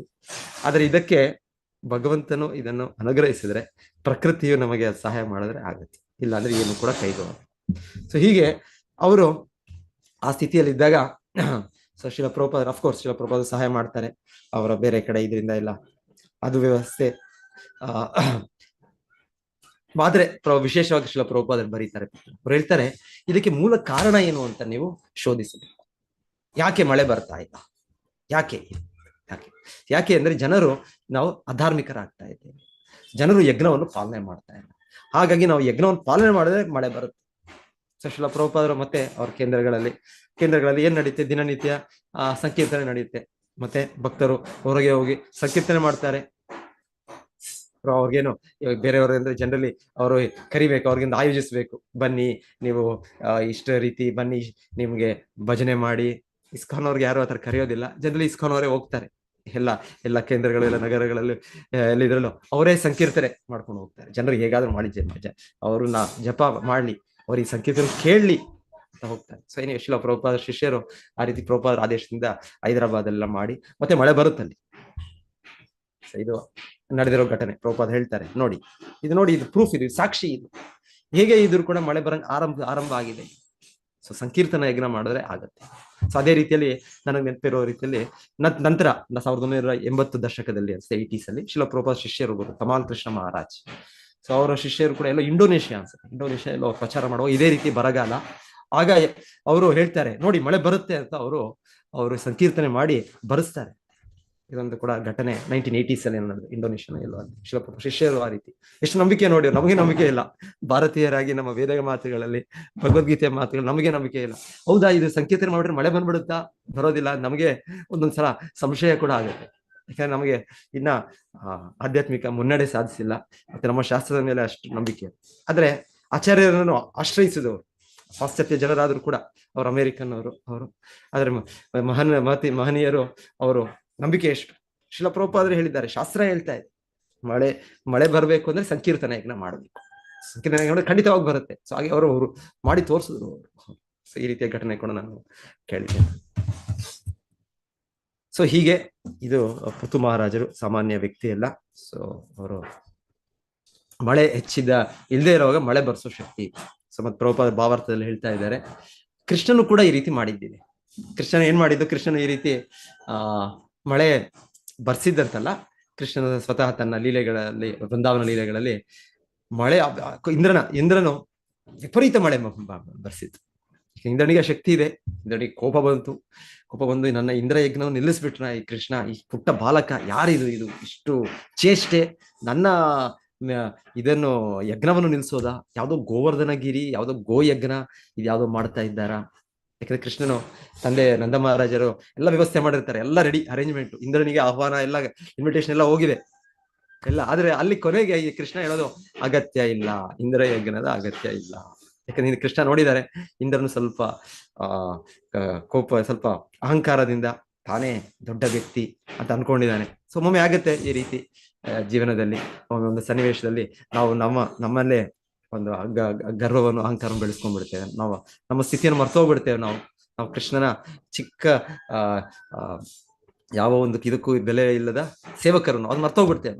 ನಾವು ಒಂದು ದೊಡ್ಡ ವ್ಯಕ್ತಿ, ನಾನು ಅಹಂಕಾರ ವಿಮೂಢಾತ್ಮ ಕರ್ತಾಹಂ ಇತಿ ಮಾನ್ಯತೆ ಪ್ರಕೃತಿ ಕ್ರಿಯಮಾಣಾನಿ ಗುಣೈ ಕರ್ಮಾಣಿ ಸರ್ವಶಃ, ಈ ತರ ಬಂದ್ಬಿಡುತ್ತೆ ಅಹಂಕಾರ. ಸೊ ಇಂದ್ರನು ಕೂಡ ಒಂದು ಸಲ ಬಂತು. ನಮಗೆ ಇದು ದಿನವೇ ಆಜ್ಜಿಲ್ಲ, ಹಾಗೆ ಯಾವಾಗ್ಲೂ ಬರ್ತಾ ಇರುತ್ತೆ ನಮಗೆ. ಆದ್ರೆ ಇಂದ್ರನಿಗೆ ಯಾವಾಗ್ಲೂ ಬರೋದಿಲ್ಲ, ಯಾವಾಗೋ ಒಮ್ಮೊಮ್ಮೆ ಬರುತ್ತೆ. ಯಾಕಂದ್ರೆ ಅವರೆಲ್ಲ ದೇವತೆಗಳು, ಭಕ್ತರು, ಆದ್ರೆ ಒಮ್ಮೊಮ್ಮೆ ಅವ್ರು ಕೂಡ ಬರಬಹುದು ಅಂತ ಇಲ್ಲಿ ಕೇಳ್ತಾರೆ. ಹಾಗೆ ಇಂದ್ರನಿಗೆ ಆತರ ಬಂದಾಗ ಕೃಷ್ಣನು ಆಗ ಇಂದ್ರ ಯಜ್ಞ ನಿಲ್ಲಿಸಿ ಅದನ್ನೇ ಆ ಯಜ್ಞದ ಪದಾರ್ಥಗಳನ್ನು ಉಪಯೋಗಿಸ್ಕೊಂಡು ಗೋವರ್ಧನಗಿರಿಯನ್ನು ಪೂಜಿಸಿದ್ದು, ಗೋವುಗಳನ್ನು ಪೂಜಿಸಿದ್ದು. ಸೊ ನಂತರ ಕೃಷ್ಣನು ಸಂತೃಪ್ತನಾಗಿ, ಆಗ ಇಂದ್ರನಿಗೆ ಕೋಪದಲ್ಲಿ ಏನ್ ಮಾಡಿದ್ದು, ಇಂದ್ರ ಮಳೆ ನಿಲ್ಲಿಸ್ಲಿಲ್ಲ. ಇಂದ್ರ ಏನ್ ಮಾಡ್ದ, ಹೆಚ್ಚು ಮಳೆ ಬಿಡಿಸಿದ, ವಿಪರೀತ ಮಳೆ. ಎಷ್ಟು ಮಳೆ ಅಂದ್ರೆ ಹೇಳ್ತಾರೆ, ಆಯ್ತು ಬೃಂದಾವನ ಗ್ರಾಮ ಈ ಮ್ಯಾಪ್ ಇಂದ ಒಂದ್ಸಲ ಹೇಳ್ತಾರಲ್ಲ, ಈ ಬಾಂಬ್ ಮಾಡಿದ್ರೆ ಆ ಒಂದು ಹಳ್ಳಿಯಿಂದ ನಮ್ಮ ಇದರಿಂದಾನೇ ತೆಗೆದಿಡ್ಬೇಕು, ಆ ರೀತಿಯಲ್ಲಿ ಮಾಡೋ ರೀತಿಯಲ್ಲಿ ಇಂದ್ರ ಪ್ರಯತ್ನ. ಮಳೆ ಅಷ್ಟು ವಿಪರೀತ ಮಳೆ ಬಂದ್ರೆ ಎಲ್ಲ ಕೊಚ್ಚಿ ಹೋಗಿ ಯಮುನಾ ನದಿ ಆಗಲೇ ಇದೆ ಅಲ್ಲಿ. ಯಮುನಾ ನದಿ ಉಕ್ಕಿ ಪ್ರವಾಹವಾಗಿ ಆ ಸ್ಥಳದಲ್ಲೂ ಕೂಡ ನೀರಲ್ಲಿ ಬಂದ್ಬಿಟ್ಟು. ಸೊ ಹೀಗೆ ಎಲ್ಲ ಆಗುತ್ತೆ. ಈಗ ಯಾವ ಅಣೆಕಟ್ಟು ಇದೆಲ್ಲ ಕಟ್ಟಿದಾಗ ಕೂಡ ಎಷ್ಟೋ ಹಳ್ಳಿಗಳು ಇದೆಲ್ಲ ಕೂಡ ಇದು ನದಿಯ ಇದರಿಂದ ನದಿಯ ಹಳ್ಳಿಗಳೇ ಹೋಗ್ಬಿಡುತ್ತೆ. ಸೊ ಈ ರೀತಿ ನದಿಯ ಪ್ರವಾಹದಿಂದ. ಸೊ ಹಾಗೆ ಇಂದ್ರನ ಚಿಂತನೆ ಹಾಗೆ ವೃಂದಾವನವನ್ನು ನಾಶ ಮಾಡಬೇಡ. ಈ ವೃಂದಾವನ ಜನರು ಕೃಷ್ಣನನ್ನು ಕೃಷ್ಣ ಮಾತನ್ನು ಕೇಳಿ ಹೀಗೆ ಮಾಡಿದ್ರಲ್ಲ, ಸೊ ನಾನು ತೋರಿಸ್ತೇನೆ ನನ್ನ ಶಕ್ತಿ. ಸೊ ಇಂದ್ರನ ಶಕ್ತಿ, ಸೊ ಹೇಳ್ತಾರೆ ಇಂದ್ರನ ಅಪಾರ ಶಕ್ತಿ ಇದೆ, ಎಲ್ಲ ಮೋಡಗಳು ಎಲ್ಲರೂ ಬರ್ತಾರೆ, ಎಲ್ಲ ಅದಕ್ಕೂ ಕೂಡ ದೇವತೆಗಳಿದ್ದಾರೆ ಅವರೆಲ್ಲ. ಅದು ಇದು ಪ್ರಳಯವಾಗುವ ಸಮಯದಲ್ಲಿ ಕೆಲವು ಮೋಡಗಳಿದ್ದಾರೆ, ಅವರ ವಿಶೇಷ ಕಾರ್ಯ ಇದೆ, ಅವರನ್ನು ಕೂಡ ಆಹ್ವಾನಿಸಿ ಇಂದ್ರನ ಆದೇಶ, ಹೋಗಿ ಹೀಗೆ ಪ್ರಳಯ ಬರೋ ರೀತಿಯಲ್ಲಿ ನಾಶ ಆಗ್ಬೇಡಿ ಅಲ್ಲೆಲ್ಲ, ಅಲ್ಲಿ ವೃಂದಾವನ ಸುತ್ತಮುತ್ತ ಏನ್ ಪ್ರದೇಶಗಳೆಲ್ಲ ನಾಶ ಆಗ್ಬೇಡಿ. ಸೊ ಕೃಷ್ಣನು ಹೇಳ್ತಾರೆ, ಕೃಷ್ಣನು ಇದಕ್ಕೆ ಏನು ಮಾಡ್ಲಿಲ್ಲ, ಕೃಷ್ಣನ ಚಿಕ್ಕ ಬೆರಳಿಂದ ಉತ್ತರ ಕೊಟ್ಟ ಅಷ್ಟೇ ಕೃಷ್ಣ. ಯಾಕಂದ್ರೆ ಇಂದ್ರನು ಕೂಡ ಭಕ್ತನೇ. ಹಾಗೆ ಭಕ್ತನಿಗೆ ಇವಾಗ ಯಾರಾದ್ರೂ ಬೇರೆ ಈ ಜರಾಸಂಧನೋ ಕಂಸನೋ ಇದು ಮಾಡಿದ್ರೆ ಕೃಷ್ಣ ಇನ್ನೇನೋ ರೀತಿಯಲ್ಲಿ ಅವ್ರನ್ನ ಶಿಕ್ಷಿಸ್ತಾ ಇದ್ರು. ಆದ್ರೆ ಇಂದ್ರನು ಇವಾಗ ಭಕ್ತನು ಈ ರೀತಿ ಮಾಡ್ತಾ ಇದ್ದಾನೆ. ಸೊ ಕೃಷ್ಣ ಏನ್ ಮಾಡೋದು, ಅವನನ್ನು ಕೂಡ ಅವನಿಗೆ ಕೃಷ್ಣನ ತನ್ನ ರೀತಿ ಸೂಕ್ತ ರೀತಿಯಲ್ಲಿ ಅವನಿಗೆ ತನ್ನ ಚಿಕ್ಕ ಬೆರಳಿನಿಂದ ಉತ್ತರ ಕೊಟ್ಟ. ಚಿಕ್ಕ ಬೆರಳಿನಿಂದ ಕೃಷ್ಣನು ಆ ದೊಡ್ಡ ಪರ್ವತ, ಗೋವರ್ಧನ ಪರ್ವತ, ಈಗಲೂ ಕೂಡ ಅದರ ಪ್ರದಕ್ಷಿಣೆ ಮಾಡ್ಬೇಕಂದ್ರೆ ಎಷ್ಟೋ 28 ಕಿಲೋಮೀಟರ್ 21 ಕಿಲೋಮೀಟರ್ ಸುತ್ತು ಬರ್ಬೇಕು. ಅಷ್ಟು ದೊಡ್ಡ ಪರ್ವತ, ಅಷ್ಟು ಭಾರವಾದ ಪರ್ವತ. ಸೊ ಕೃಷ್ಣನು ಏನು ಇದಲ್ಲಿದೆ, ಎಲ್ಲ ಬ್ರಹ್ಮಾಂಡಗಳನ್ನು ಸೃಷ್ಟಿಸಿದ್ದಾನೆ, ಎಲ್ಲ ಲೋಕಗಳನ್ನು ಅವನು ಅದು ತೇಲ್ತಾ ಇವೆ. ಅದು ನಮಗೆ ಇಲ್ಲಿ ಕಾಣುತ್ತೆ, ಇಲ್ಲ ಅಚ್ಚರಿ ಆಗುತ್ತೆ, ಹೇಗೆ ಇದರಲ್ಲಿ ಇಷ್ಟು ದೊಡ್ಡ ದೊಡ್ಡ ಲೋಕಗಳು, ನಕ್ಷತ್ರಗಳು ಎಲ್ಲವೂ ಕೂಡ ಇದೆ, ತನ್ನ ಇದರಲ್ಲಿ ಇದೆ. ಅದು ಅಲ್ಲಿಂದ ಅದು ಬೀಳ್ತಾ ಇಲ್ಲ. ಅದು ನಾವೇ ಗ್ರಾವಿಟೇಷನ್ ಫೋರ್ಸ್, ಆ ಫೋರ್ಸ್ ಈ ಫೋರ್ಸ್ ಅಂತ ನಾವು ಹೇಳ್ತೇವೆ. ಆದ್ರೆ ಇದು ಯಾರು ಸೃಷ್ಟಿ ಮಾಡಿದ್ರು, ಈ ಫೋರ್ಸ್ ಕೂಡ ಆಗ್ಬೋದು, ಇದಾದ್ರೂ ಆಗ್ಬೋದು, ಎಲ್ಲವೂ ಕೃಷ್ಣನ ಸೃಷ್ಟಿ ಮಾಡಿದ್ರು. ಹಾಗೆ ಕೃಷ್ಣನು ಇದನ್ನೇ ಪರ್ವತವನ್ನೇ ಗಿರಿದಾರಿಯಾಗಿ ಎತ್ತದ್ದು. ಸೊ ಅಂತ ಇಲ್ಲಿ ಅದು ಹೇಳ್ತೇನೆ. ಕೃಷ್ಣನು ಕೂಡ ಈ ರೀತಿ ತನ್ನ ಅಸಾಧಾರಣ ಶಕ್ತಿಯನ್ನು ತೋರಿಸ್ಬೇಕು. ಸೊ ಅವತಾರ ಬಂದರೆ ಈ ರೀತಿ ಅಸಾಧಾರಣ ಶಕ್ತಿಯನ್ನು ತೋರಿಸ್ಬೇಕು. ಯಾರೋ ದೇವರು ನಾನು, ಅವತಾರ ನಾನು ಹಿಮಾಲಯಕ್ಕೆ ಹೋಗಿ ನಾನು ತಪಸ್ ಮಾಡಿ ಈ ಯೋಗಾಭ್ಯಾಸ ಮಾಡಿ ನಾನು ದೇವರಾಗ್ಬಿಟ್ಟೆ, ನೀವು ಕೂಡ ದೇವರಾಗ್ಬೋದು ನೀವು, ಇದೆಲ್ಲ ಏನ್ ಹೇಳೋದಿಲ್ಲ, ಇದರ ಮೂರ್ಖತನ, ಇದೆಲ್ಲ ಅಜ್ಞಾನದಿಂದ ಹೇಳೋ ಮಾತು. ಯಾರು ದೇವರಾಗಕ್ಕಾಗೋದಿಲ್ಲ, ದೇವರು ದೇವರೇ, ನಾವು ದೇವರ ಅಂಶ, ಕೃಷ್ಣನ ಅಂಶ ನಾವು. ಸೊ ಕೃಷ್ಣನು ಯಾವಾಗಲೂ ದೇವರೇ. ಕೃಷ್ಣನು ಮತ್ತೆ ಕೃಷ್ಣನ ಅವತಾರ ಯಾರು, ಅವ್ರು ಈ ರೀತಿಯ ಅಸಾಧಾರಣ ಚಟುವಟಿಕೆ ಮಾಡ್ತಾರೆ. ಇಲ್ಲ ಅಂದ್ರೆ ರಾಮೇಶ್ವರದಲ್ಲಿ ಅಲ್ಲಿ ಶ್ರೀರಾಮಚಂದ್ರನು ಇದನ್ನು ಬ್ರಿಡ್ಜ್, ತೇಲುವ ಸೇತುವೆ, ಫ್ಲೋಟಿಂಗ್ ಬ್ರಿಡ್ಜ್. ಸೊ ಈ ರೀತಿ ಭಗವಂತನು ನಾವು ತೇಲುವ ಸೇತುವೆ ಮಾಡ್ತೇವೆ, ಚಿಕ್ಕ ಇದ್ರ ಮೇಲೆ ಮಾಡ್ತೇವೆ, ನದಿಗಳ ಮೇಲೆ ಮಾಡ್ತೇವೋ, ಇನ್ನೊಂದ್ ಮೇಲೆ ಮಾಡ್ತೇವೋ. ಆದ್ರೆ ಭಗವಂತನು ಸಮುದ್ರದ ಮೇಲೆ ಒಂದು ಸೇತುವೆ ಮಾಡ್ತೇವೆ, ಸಮುದ್ರದ ಮೇಲೆ. ಸೊ ಭಗವಂತನು ಆ ರೀತಿ ಅವನ ಶಕ್ತಿ. ಅದು ಎಂತ ಸೇತುವೆ, ಅದಕ್ಕೇನು ನಮಗೆ ಒಳಗೆ ಫೌಂಡೇಶನ್ ಹಾಕ್ಬೇಕು, ಪಾಯ ಹಾಕ್ಬೇಕು, ಇನ್ನೊಂದು ಬೇಕು, ಆಮೇಲೆ ಅದ್ರಲ್ಲಿ ಕನ್ಸ್ಟ್ರಕ್ಷನ್ ಮಾಡುವಾಗ ಎಷ್ಟೋ ಜನ ಸಾಯ್ತಾರೆ, ಏನೇನೋ ಆಗುತ್ತೆ, ಅದೆಲ್ಲ ಮಾಡೋದು ಬೇಡ. ಕೃಷ್ಣನು ಶ್ರೀರಾಮಚಂದ್ರನು ಆದೇಶಿಸಿದ್ದು ಎಲ್ಲ ಕಲ್ಲುಗಳು ತೇಲ್ಬೇಕು. ಸೊ ಎಲ್ಲ ಕಲ್ಲುಗಳು ತೇಲ್ಬೇಕು. ಸೊ ಹೀಗೆ ಭಗವಂತನ ಈ ಅಸಾಧಾರಣ ಶಕ್ತಿ. ಹಾಗಾಗಿ ಭಗವಂತನ ನಾವು ಗುರುತಿಸಬೇಕು. ಶ್ರೀರಾಮಚಂದ್ರನಾಗ್ಬೋದು, ಶ್ರೀಕೃಷ್ಣ ಆಗ್ಬೋದು, ಶ್ರೀ ಚೈತನ್ಯ ಮಹಾಪ್ರಭು ಆಗ್ಬೋದು. ಶ್ರೀ ಚೈತನ್ಯ ಮಹಾಪ್ರಭು ಆಗಿ ಭಗವಂತನ ಅವತರಿಸಿದಾಗ ಅವರು ಜಾರ್ಖಂಡ್, ಇವಾಗಲೂ ಜಾರ್ಖಂಡ್ ಇದೆ, ಜಾರ್ಖಂಡ್ ಅರಣ್ಯ, ಅದು ದಟ್ಟ ಅರಣ್ಯ, ಅದ್ರ ಮೂಲಕ ಬೃಂದಾವನಕ್ಕೆ ಹೋಗುವಾಗ ಅವರ ಸಂಕೀರ್ತನೆಯಿಂದ, ಅವರ ಹರಿನಾಮದಿಂದ ಚೈತನ್ಯ ಮಹಾಪ್ರಭು ಹುಲಿಗಳು, ಸಿಂಹಗಳು, ಜಿಂಕೆಗಳು, ಅವರೆಲ್ಲ ಕೂಡ ಆನೆಗಳು, ಅದನ್ನೆಲ್ಲ ಸಂಕೀರ್ತನೆ ಮಾಡಿಸೋದು. ಸೊ ನಾವ್ ಯಾರು ಮಾಡಕ್ಕಾಗತ್ತ? ನಾವು ಯಾರು ನಮ್ಮ ಮನೆಯಲ್ಲಿ ಇರ್ಬೋದು, ನಾಯಿ ಇರ್ಬೋದು, ನಾಯಿ ಮರಿ ಇರ್ಬೋದು. ನೀವು ನಾಯಿ ಮರಿಗೆ ಹರೇ ಕೃಷ್ಣ ಹೇಳಿ ಅಂತ ಹೇಳಿ ಹರೇ ಕೃಷ್ಣ ಹೇಳ್ತಾರೆ. ಇದೆ, ಆ ಘಟನೆಗಳು ಇದೆ, ಕೆಲವೊಮ್ಮೆ ಹೇಳ್ತಾರೆ. ಅದಕ್ಕೆ ಅಷ್ಟು ಸರ್ವಸಾಮಾನ್ಯ ಅಲ್ಲ, ಅಷ್ಟು ಕಾಮನ್ ಇಲ್ಲ. ಇದು ಕಷ್ಟ ಇದೆ, ಮನುಷ್ಯರಿಗೆ ಕಷ್ಟ ಇದೆ. ಮನುಷ್ಯರಿಗೆ ಎಷ್ಟು ಹೇಳಿದ್ರು ಹರೇ ಕೃಷ್ಣ ಮಂತ್ರ ಜಪಿಸಿ, ಭಗವಂತನು ನಿಮಗೆ ಫ್ರೀಯಾಗಿ ನಾಲ್ಗೆ ಕೊಟ್ಟಿದ್ದಾನೆ, ಫ್ರೀಯಾಗಿ ಕಿವಿ ಕೊಟ್ಟಿದ್ದಾನೆ. ಭಗವಂತ ಕೃಷ್ಣ ಏನು ಕೇಳ್ತಾ ಇಲ್ಲ, ಈ ಫ್ರೀಯಾಗಿ ಕೊಟ್ಟಿರೋ ಅವನದೇ ಆ ಇಂದ್ರಿಯಗಳನ್ನು ಅವನ ನಾಮಕ್ಕೆ ಹೇಳಕ್ಕೆ ಉಪಯೋಗಿಸಿ. ಇಲ್ಲ ನನಗೆ ಆಗೋದಿಲ್ಲ, ಕಾಂಟ್ ಚಾಂಟ್. ಶಿಲ ಪ್ರಭುಪಾದರು ಒಂದು ಇದು ಹೇಳ್ತಾರಲ್ಲ, ಎಲ್ಲೋ ಅಲ್ಲಿ ಒಂದು ಇದ್ರಲ್ಲಿ ಪತ್ರಿಕೆಯಲ್ಲಿ ಬಂದದ್ದು ಜೋಕು. ನಾವು ಭಕ್ತರು ಹೇಳೋದು ಚಾಂಟ್ ಅಂದ್ರೆ ಜಪಿಸಿ. ಅವ್ರು ಹೇಳ್ತಾರೆ, ಇಬ್ಬರು ಗಂಡ ಹೆಂಡತಿ, ಅವರು ಮಾತಾಡ್ತಾ ಮೋಸ್ಟ್ಲಿ ಹೆಂಡತಿ ಗಂಡನಿಗೆ ಹೇಳ್ತಾ ಇರ್ಬೇಕು, ಚಾಂಟ್ ಅಂತ. ಆ ಗಂಡ ಹೇಳ್ತಾರೆ ಕಾಂಟ್. ಅವ್ರಿಗೆ ಇಲ್ಲ ಅಂತ ಹೇಳಕ್ಕಾಗತ್ತೆ, ಆದ್ರೆ ಹರೇ ಕೃಷ್ಣ ಜಪಿಸಕ್ಕಾಗಲ್ಲ. ಹರೇ ಕೃಷ್ಣ ಕೃಷ್ಣ ಕೃಷ್ಣ ಹರೇ ಹರೇ ರಾಮ ರಾಮ ಹರೇ. ಸೊ ಹೀಗೆ ಶ್ರೀ ಚೈತನ್ಯ ಮಹಾಪ್ರಭುಗಳು ಅವರು ಆ ವೃಂದಾವನ ಅರಣ್ಯದಲ್ಲಿ ಹೋಗುವಾಗ ಅವರು ಹೇಳ್ತಾರೆ, ಹೋಗ್ತಾ ಇದ್ದಾರೆ, ಅಲ್ಲಿ ಫುಲ್ ಒಂದು ಯಾವುದೊಂದು ಆನೆಗಳ ಹಿಂಡು, ಅದು ನದಿ ತೀರದಲ್ಲಿ ಅವರೆಲ್ಲ ಸ್ನಾನ ಮಾಡ್ತಾ ಇದ್ದಾರೆ ಆನೆಗಳು. ಸೊ ಚೈತನ್ಯ ಮಹಾಪ್ರಭು ಆನೆಗಳಿಗೆ ಹೇಳ್ತಾರೆ, ನೀರನ್ನು ಅವ್ರ ಮೇಲೆ ಹಾಕಿ ಚೈತನ್ಯ ಹೇಳಿ ಹರೇ ಕೃಷ್ಣ ಮಂತ್ರ ಅಂದ್ರೆ ಹರೇ ಕೃಷ್ಣ ಮಂತ್ರ ಹೇಳಕ್ಕೆ ಪ್ರಾರಂಭ. ಸೊ ಆನೆಗಳು, ಕಾಡು ಆನೆಗಳು, ಪಳಗಿದ ಆನೆಗಳು ಕೂಡ ಅಷ್ಟೇ, ಅದನ್ನ ಕಂಟ್ರೋಲ್ ನಿಯಂತ್ರಿಸೋದು ಅಷ್ಟು ಕಷ್ಟ ಇಲ್ಲ, ಅಷ್ಟು ಸುಲಭ ಇಲ್ಲ. ಅದಕ್ಕೆ ಇದಿರ್ಬೇಕು, ಅವ್ರ ಕಂಟ್ರೋಲ್ ಮಾಡೋ ಮಾಹುತ್ ಅವ್ರು ಇರ್ಬೇಕು. ಇಲ್ಲಾಂದ್ರೆ ಅದು ಆನೆಗಳು ಅಷ್ಟು ಇದು. ನೆನ್ನೆ ಯಾರೋ ಹೇಳ್ತಾ ಇದ್ರು, ಯಾರೋ ಒಬ್ರು ಅಲ್ಲಿ ಊಟಿಯಲ್ಲಿ ಅಲ್ಲೆಲ್ಲೋ ಅವ್ರದ್ದು ಈ ತರ ಆನೆ ಹಿಂಡು ಒಮ್ಮೆ ಅದು ಬಂದು ಒಂದು ಇವ್ರನ್ನ ಸಾಯಿಸಿದೆ. ಮತ್ತೆ ನೆಕ್ಸ್ಟ್ ಡೇ ಕೂಡ ಒಂದು ಎಚ್ಚರಿಕೆ ಇದೆ, ಆತರ ಈ ತರ ಆನೆಗಳ ಹಿಂಡು ಎಲ್ಲ ಇದೆ ಅಂತ. ಸೊ ಅವರ ಹೆಂಡತಿಯರು ಅವ್ರು ಹೇಳಿದ್ರಂತೆ, ಹೋಗ್ಬೇಡಿ ನೀವು, ಈ ತರ ನಿನ್ನೆ ತಾನೇ ಒಂದು ಘಟನೆ ಆಗಿದೆ, ಯಾರೋ ಆನೆಗಳ ಈ ಹಿಂಡಿದ್ರಿಂದ ಅವರ ಜೀವನೇ ಕಳ್ಕೊಂಡಿದ್ದಾರೆ. ಸೊ ಇವರು ಇಲ್ಲ ಇಲ್ಲ ನನಗೆ ಗೊತ್ತು ಆನೆಗಳು ಹೇಗೆ ಅವರು ಹೋಗ್ತವೆ ಇದು ಅಂತ, ನನ್ನ ಏನೂ ಆಗೋದಿಲ್ಲ. ಸೊ ಅವ್ರು ಹೋದ್ರೆ ಹೇಳ್ತಾರೆ, ಅವ್ರಿಗೂ ಅವ್ರಿಗೂ ಅಟ್ಯಾಕ್ ಆಯ್ತು. ಅವ್ರ ಅಟ್ಯಾಕ್ ಆಗಿ ಮತ್ತೆ ಏನೋ ಭಗವಂತನ ಕೃಪೆ ಹೇಳ್ತಾರೆ, ಎಲ್ಲೋ ಅವ್ರಿಗೆ ಆ ಒಂದು ಎರಡು ಕಲ್ಲುಗಳ ಮಧ್ಯೆ ಅವರು ಇದ್ ಮಾಡಿದ್ರಂತೆ. ಅವ್ರು ಅಲ್ಲಿ ಬಿದ್ದರಂತೆ. ಅಲ್ಲಿ ಬಿದ್ದದ ಕಾರಣ ಆನೆ ಅಲ್ಲಿ ಕಾಲ ಹಾಕಲಿಲ್ಲ, ಮತ್ತೆ ಇಲ್ಲಂತ ತುಳಿದು ಬಿಡ್ತಾ ಇತ್ತು ಆನೆ. ಸೊ ಆನೆಗಳು ಹಾಗೆ ಕ್ರೂರ ಆನೆಗಳು. ಮತ್ತೆ ಹೇಗೋ ಅವ್ರಾಗೆ ಜೀವಂತವಾಗಿ ರಿಬ್ಸ್, ಆದ್ರೆ ಆ ಪೆಟ್ಟಿಂದ ಅವ್ರಿಗೆ ಹೇಳ್ತಾರೆ ಎಷ್ಟು ತುಂಬಾ ಎಲ್ಲ ಎಲುಬುಗಳು ಇದೆಲ್ಲ ಮುರಿದು ಈಗ ಉಳ್ಕೊಳ್ತು. ಈಗ ಆಲ್ಮೋಸ್ಟ್ ಪರವಾಗಿಲ್ಲ ಅಂತ ಹೇಳ್ತಾರೆ. ಇದೆಲ್ಲ 1 ವರ್ಷ ಹಿಂದೆ ಘಟನೆ ಆಯ್ತು. ಸೊ ಹೀಗೆ ಆನೆಗಳು. ಸೊ ಹೀಗೆ ಚೈತನ್ಯ ಮಹಾಪ್ರಭುಗೆ ಭಯ ಇಲ್ಲ. ಚೈತನ್ಯ ಮಹಾಪ್ರಭು ಪರಮ ಪುರುಷನು ಶ್ರೀಕೃಷ್ಣನೇ. ಆನೆಗಳ ಹಿಂಡು ಇದೆ, ಚೈತನ್ಯ ಮಹಾಪ್ರಭು ಅದರ ಮಧ್ಯೆ ಹೋಗ್ತಾರೆ. ಈ ಕಡೆನೂ ಇದೆ ಆನೆಗಳು, ಆ ಕಡೆನೂ ಇದೆ ಆನೆಗಳು.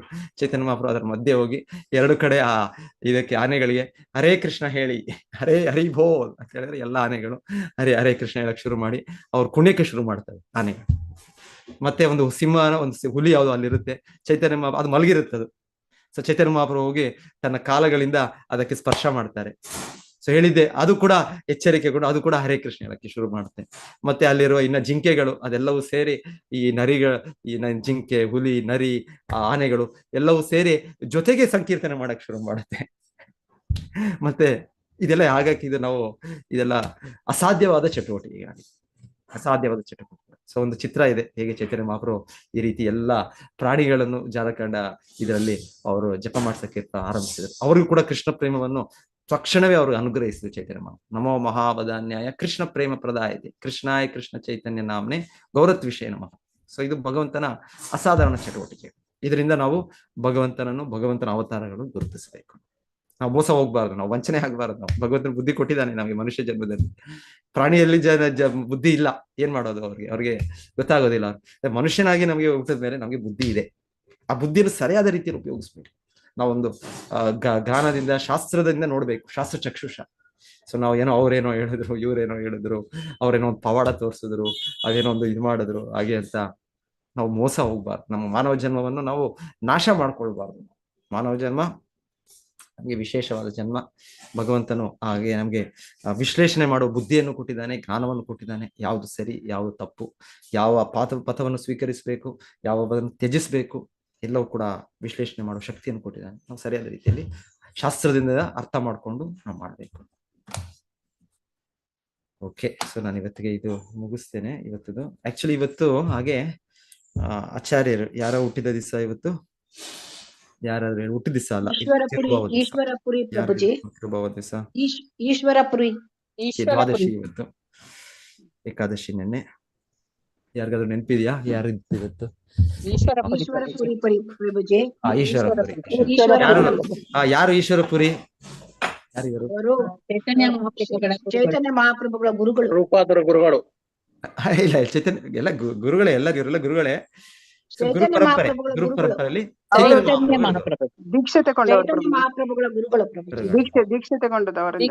ದೀಕ್ಷೆ ಅವರು ಎಲ್ಲಿಂದ ತಗೊಂಡ್ರು? ಮತ್ತೆ ದೀಕ್ಷೆ ಅವ್ರ ಹತ್ರ ಎಲ್ಲಿ ತಗೊಂಡ್ರು? ಯಾವ ಸ್ಥಳದಲ್ಲಿ ತಗೊಂಡ್ರು? ಅವರು ಮೋಸ್ಟ್ಲಿ ಇದ್ರಲ್ಲಿ ಕಾಣ್ತದೆ, ಯಾವ್ದು ನಮ್ದು ಜಗನ್ನಾಥ್ಪುರಿ ಅಲ್ಲಿ ಹತ್ರ ಎಲ್ಲಿಯೋ. ಜಗನ್ನಾಥ್ಪುರಿ ಮತ್ತು ಚೈತನ್ಯ ಮಹಾಪ್ರಭು ನಿವಾಸ ಮಾಡಿದ್ದು, ಸನ್ಯಾಸ ಸ್ವೀಕರಿಸಿ. ಇದು ಮೊದಲಿಗೆ ನಾಡಿಯ ಗ್ರಾಮಕ್ಕೆ ಬಂದಿದ್ರು ಪ್ರಭುಜಿ. ನಾಡಿಯ ಗ್ರಾಮ, ಅವರು ಊರಿಗೆ ಬಂದಿದ್ರು. ಅವರು ಊರಿನ ಹೆಸರು ಮರ್ತೋಯ್ತು ಇಲ್ವಾ ಅಂತ ಮಾತಾಡಿ. ಅದು ಇವ್ರು ಬಂದದ್ದು ಮಾಧವೇಂದ್ರಪುರಿ ಎಲ್ಲ ಬಂದಾಗ, ಆಗ ಇವರು ಅದ್ವೈತಾಚಾರ್ಯರೆಲ್ಲ ಅಲ್ಲಿಂದ ದೀಕ್ಷೆ ಪಡೆಯೋದು. ಆದ್ರೆ ಚೈತನ್ಯ ಮಹಾಪ್ರಭು 16 ವರ್ಷದ ವಯಸ್ಸಿಗೆ ಆಗ ಅವರ ವಿದ್ಯಾಲೀಲಾ ನಡೀತಾ ಇರುತ್ತೆ. ಅವ್ರ ವಿದ್ಯೆಯ ಪ್ರದರ್ಶನ, ದೊಡ್ಡ ಪಂಡಿತನಾಗಿ ಪ್ರದರ್ಶನ ಮಾಡ್ತಾ ಇರ್ತಾರೆ. ಮತ್ತೆ ಅವರು ಇದಕ್ಕೆ ಪೂರ್ವ ಬೆಂಗಾಲಕ್ಕೆ ಹೋಗ್ತಾರೆ. ಪೂರ್ವ ಬೆಂಗಾಲಕ್ಕೆ ಹೋಗಿ ಸ್ವಲ್ಪ ಆರ್ಥಿಕ, ಯಾಕಂದ್ರೆ ಗೃಹಸ್ಥಾಶ್ರಮ ಸ್ವೀಕರಿಸಿದ್ದಾರೆ, ತಮ್ಮ ವಿದ್ಯೆಯನ್ನು ಪ್ರದರ್ಶಿಸಿ ಸ್ವಲ್ಪ ಹಣ ಸಂಗ್ರಹಣೆ ಮಾಡಿ ಬರ್ತಾರೆ. ಮತ್ತೆ ಹೇಳ್ತಾರೆ, ಆ ಸಮಯಕ್ಕೆ ಅವರ ತಂದೆ ಅದ್ರ ಮುಂಚೆ ಅನ್ಸುತ್ತೆ, ಓಕೆ ಅದ್ರ ಮುಂಚೆ ಇದು ಮೊದಲಿಗೆ ಇದರಲ್ಲೇ ನವದ್ವೀಪದಲ್ಲಿ ಇದ್ದಾಗಲೇ ಅವರ ತಂದೆಯ ತಿರುಭಾವ ಆಗುತ್ತೆ, ಚೈತನ್ಯ ಮಹಾಪ್ರಭು ಅವ್ರ ತಂದೆ.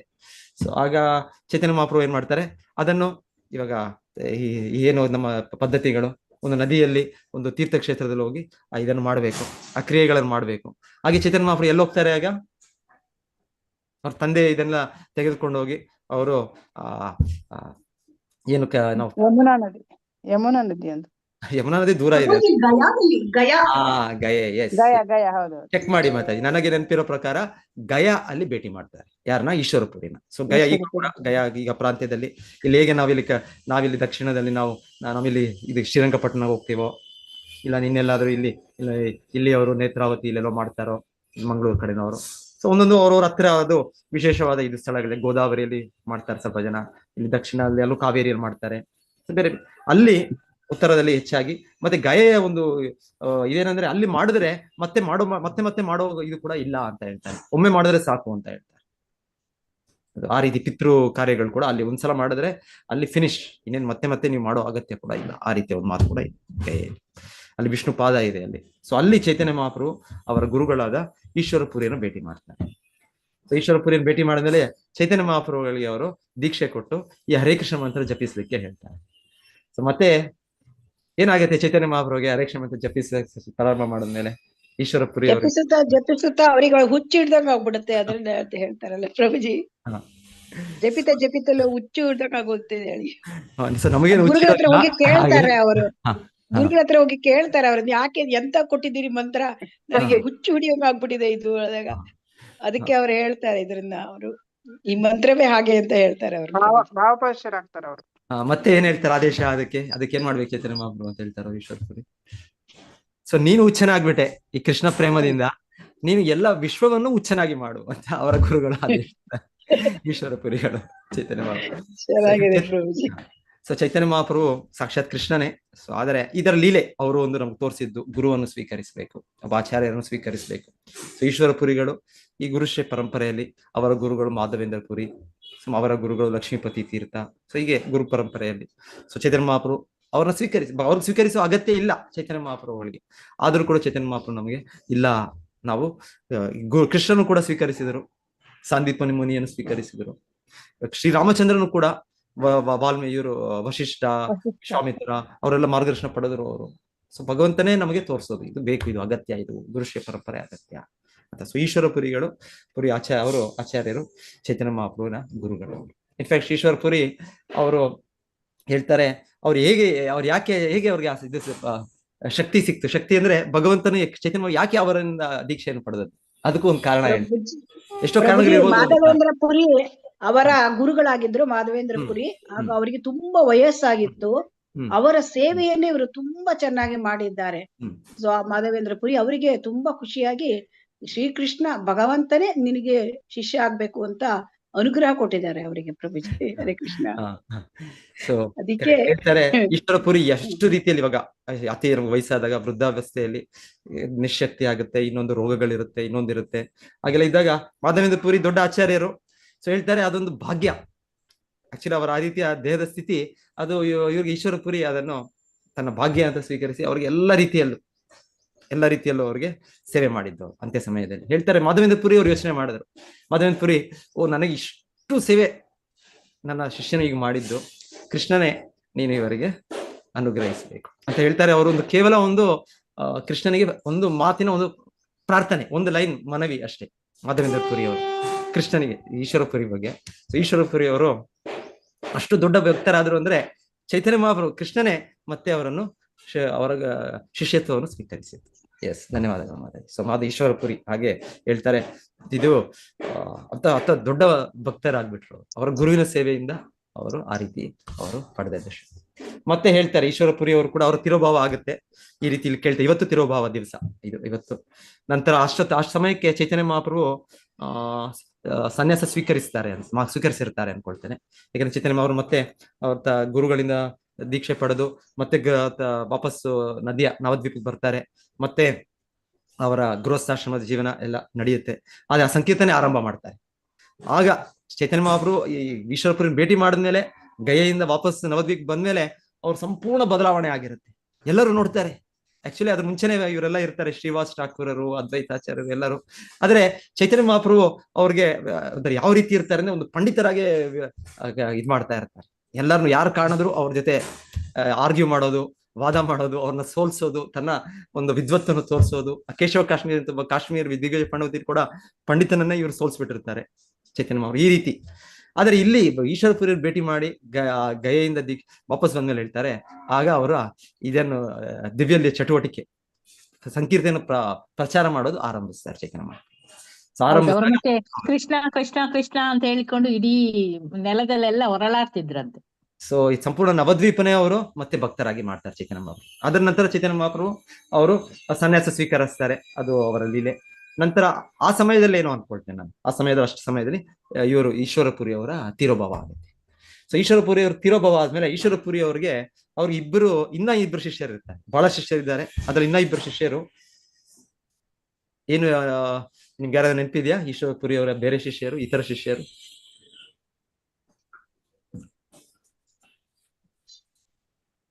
ನನಗೆ ನೆನಪಿರೋ ಪ್ರಕಾರ ಒಬ್ಬರು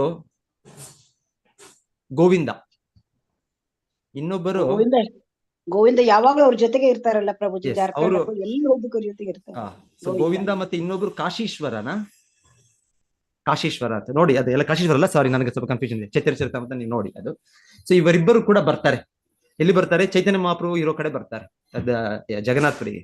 ಆಗ ಬಂದು ಹೇಳ್ತಾರೆ, ಗೋವಿಂದ ಪರ್ಟಿಕ್ಯುಲರ್ಲಿ ಹೇಳ್ತಾರೆ, ನಾನು ನಿಮ್ಮ ಈಶ್ವರಪುರಿಯರ ಸೇವಕ, ನಾನು ಅವರ ಸರ್ವೆಂಟ್, ಪರ್ಸನಲ್ ಸರ್ವೆಂಟ್.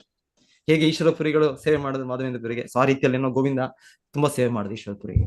ಮತ್ತೆ ಅವರು ಪ್ರಭುಜಿ ಗೋವಿಂದ ಕಾಶೀಶ್ವರ ಪಂಡಿತ್, ಎಸ್, ಧನ್ಯವಾದ ಮಾತೆ. ಸೊ ಇಬ್ಬರು ಬರ್ತಾರೆ, ಚೈತನ್ಯ ಮಹಾಪ್ರಭುಗೆ ಬರ್ತಾರೆ. ಯಾಕಂದ್ರೆ ಈಶ್ವರಪುರಿನ ಆದೇಶಿಸ್ತಿರ್ತಾರೆ, ಹೋಗಿ ನನ್ನ ಶಿಷ್ಯನಾದ ಚೈತನ್ಯ ಮಹಾಪ್ರಭುಗೆ ಅವರ ಸೇವೆ ಮಾಡಿ ಅಂತ ಕಳಿಸ್ತಾರೆ. ಸೊ ಆಗ ಗೋವಿಂದ ಬಂದು ಕೇಳ್ತಾರೆ, ಈ ತರ ಗುರುವಿನ ಆದೇಶ, ನಿಮ್ಮ ಸೇವೆ ಮಾಡಬೇಕು.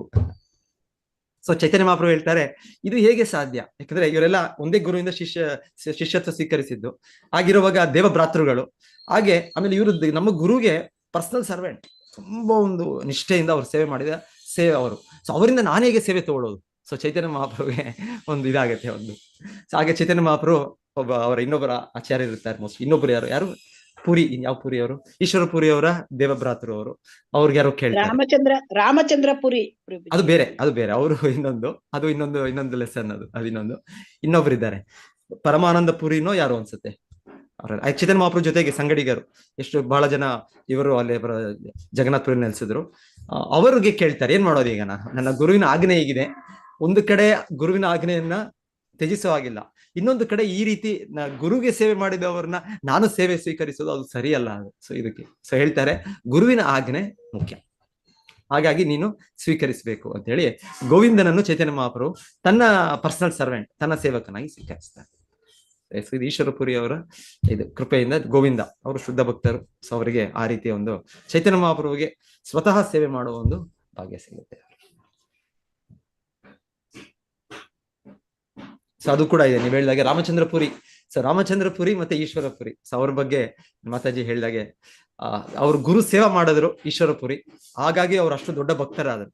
ಕೊನೆಗೆ ಈ ರಾಮಚಂದ್ರಪುರಿ ಗುರು ಸೇವೆ ಮಾಡ್ಲಿಲ್ಲ, ಅವರ ಗುರುಗೆ ದ್ರೋಹ ಮಾಡಿದ್ರು. ದ್ರೋಹ ಅಂದ್ರೆ ಅವರು ಗುರುಗೆ ಆದೇಶ ಅಲ್ಲ, ಮಾಧವೇಂದ್ರಪುರಿ ದಿವ್ಯ ಸ್ಥಿತಿಯಲ್ಲಿದ್ದಾಗ ಅವ್ರು ಅರ್ಥ ಮಾಡ್ಕೊಳ್ಳದೆ, ಅವರ ವಿರಹ ಭಾವನ ಅರ್ಥ ಮಾಡ್ಕೊಳ್ಳದೆ ಅವ್ರಿಗೆ ಉಪದೇಶ ಮಾಡಿ, ನೀವು ಇವಾಗ ಭಗವಂತ ಅಲ್ಲ, ಬ್ರಹ್ಮನಲ್ಲಿ ನೀವು ಮನಸ್ಸನ್ನು ನೀಲನಾಗಿರ್ಬೇಕು, ಬ್ರಹ್ಮಭೂತ ಪ್ರಸನ್ನಾತ್ಮ ನ ಶೋಚತಿ ನ ಕಾಂಕ್ಷತಿ ಅಂತ ಅವ್ರ ಗುರುಗೆ ಅವರು ಉಪದೇಶ ಕೊಡೋ ರೀತಿಯಲ್ಲಿ ಮಾಡ್ತಾರೆ ರಾಮಚಂದ್ರಪುರಿ.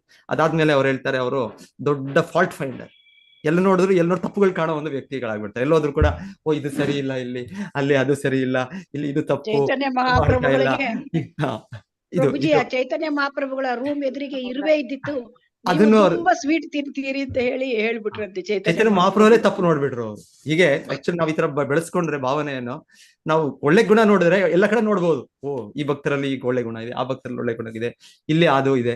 ನಾವು ಕೆಟ್ಟ ಗುಣಗಳನ್ನೇ ನೋಡೋ ಒಂದು ಅಭ್ಯಾಸ ಮಾಡ್ಕೊಂಡ್ರೆ ಎಷ್ಟು ನೋಡಿ ರಾಜಮಚಂದ್ರಪುರಿಗೆ ಎಷ್ಟಾಗಿದೆ, ಕೊನೆಗೆ ಚೈತನ್ಯ ಮಹಾಪ್ರಭುವಲ್ಲೇ ತಪ್ಪುಗಳನ್ನ ಕಂಡಿಡ್ಬಿಟ್ರು. ಪ್ರಭುಪಾದರು ಹೇಳ್ತಾರೆ ಹಾಗೆ ಒಂದು ಮಾತು ಶಿಷ್ಯರಿಗೆ, ನೀವು ಈ ರೀತಿ ಫಾಲ್ಟ್ ಫೈಂಡಿಂಗ್ ಮಾಡ್ಕೊಂಡ್ರೆ ನನ್ನಲ್ಲೂ ಕೂಡ ತಪ್ಪನ್ನು ನೋಡ್ಬೋದು ನೀವು. ಆಚಾರ್ಯರು, ದೊಡ್ಡ ವ್ಯಕ್ತಿ. ಸೊ ಅದು ಪ್ರಭುಜಿ ಆಮೇಲೆ ಅವರಿಗೆ ಗೋಸ್ಟ್ ಬಾಡಿ ಸಿಕ್ಕಿತ್ತು ಅಂತ ಹೇಳ್ತಾರಲ್ಲ, ಹೌದಾ? ರಾಮಚಂದ್ರಪುರಿ ಗೊತ್ತಿಲ್ಲ, ಮತ್ತೆ ನಾನು ಓದಿಲ್ಲ. ಗೋಸ್ಟ್ ಬಾಡಿ ಸಿಕ್ಕಿತ್ತು ಅಂತ ಇರ್ಬೋದೇನೋ, ನಾನು ಅದು ಕೇಳಿ ನೋಡಿ ನೀವು ಯಾವ್ದು ಇಲ್ಲಿ ಇದು ಸೋರ್ಸ್ ಯಾರೋ ಹೇಳಿದೆ ಗೋಸ್ಟ್ ಬಾಡಿ ಸಿಕ್ಕಿತ್ತು ಅವರಿಗೆ ಅಂತ. ಎನಿವೆ ಅದು ಬೇರೆ ಟಾಪಿಕ್. ನಾವು ಈಶ್ವರಪುರಿ ಅವರ ಧ್ಯಾನಿಸೋಣ. ಈಶ್ವರಪುರಿ ಅವರು ಶುದ್ಧ ಭಕ್ತರು, ಆಚಾರ್ಯರು, ಚೈತನ್ಯ ಮಹಾಪ್ರಭುವಿನ ಗುರುಗಳು. ಸೊ ಅವರ ಅನುಗ್ರಹ, ಅವರ ಕೃಪೆ ನಮಗೆ ಸಿಕ್ಕಿದ್ರೆ, ಸೊ ಅವರ ರೀತಿ ನಾವು ಕೂಡ ಅವರು ಹೇಗೆ ಗುರುಗೆ ಸೇವೆ ಮಾಡಿದ್ರು ನಾವು ಕೂಡ ಸ್ವಲ್ಪ ಸೇವೆ ಮಾಡ್ಬೋದು. ಹರೇ ಕೃಷ್ಣ.